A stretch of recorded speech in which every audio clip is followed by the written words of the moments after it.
Few sights instilled such awe and dread as an Iowa-class battleship cutting through the waves, its 9 16-inch guns trained on the horizon. These majestic vessels, with their sleek lines and imposing presence, were a testament to naval engineering and military prowess. These behemoths of steel, conceived in the crucible of World War II, were more than just warships. They were symbols of American industrial might and resolute strength. Built during a time when the world was engulfed in conflict, they represented the determination and ingenuity of a nation committed to victory. When the Korean War erupted in 1950, the United States Navy called upon these titans once more to project power across the vast expanse of the Pacific. Their presence was a clear message to adversaries. The U.S. Navy was ready and capable of defending its interests and allies. The Iowa class, comprising the USS Iowa, USS New Jersey, USS Missouri, and USS Wisconsin, represented the pinnacle of American battleship design. Each ship was a marvel of technology, combining firepower, speed, and armor in a way that had never been seen before. Displacing over 58,000 tons fully loaded, these Leviathans could hurl armor-piercing shells weighing as much as small cars over 20 miles.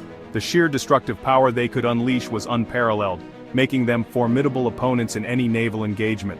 Their speed, clocking in at over 30 knots, belied their size and gave them surprising agility in the water. This combination of speed and power allowed them to outmaneuver many smaller ships, making them versatile assets in both offensive and defensive operations. These were not relics of a bygone era. They were potent weapons, modernized and ready to unleash their fury once again. With updated radar systems, advanced fire control, and improved armor, the Iowa-class battleships remained relevant and deadly, even in the face of modern naval warfare. The Iowa class had already etched their names in history during World War II, battling Japanese forces across the Pacific. These battleships were the epitome of naval engineering, combining speed, firepower, and armor in a way that made them formidable adversaries. They provided crucial fire support during amphibious landings, bombarding enemy fortifications at Iwo Jima and Okinawa. Their role was pivotal in softening enemy defenses, allowing Allied forces to gain a foothold on these strategic islands. Their massive guns, capable of firing shells over great distances, paved the way for Allied troops to advance. The sheer firepower they brought to bear was unmatched, and their presence was a significant morale booster for the troops. Now, with the outbreak of hostilities on the Korean peninsula, these formidable ships were called upon once again to reprise their role as instruments of naval power projection. The Korean War, however, presented a different set of challenges. The Korean War presented a different challenge than the vast naval campaigns of World War II. The conflict required a different kind of naval strategy, one that could adapt to the unique geographical and tactical demands of the Korean peninsula. The Korean peninsula, with its mountainous terrain and constricted waterways, demanded precision firepower and the ability to operate close to shore. The landscape was vastly different from the open seas of the Pacific, requiring a more nuanced approach.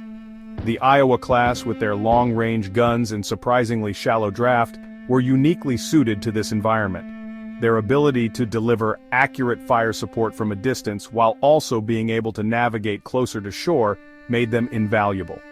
These battleships demonstrated their versatility and adaptability, proving once again why they were considered some of the most powerful naval vessels ever built. Their presence in Korean waters was a testament to their enduring legacy and unmatched capabilities.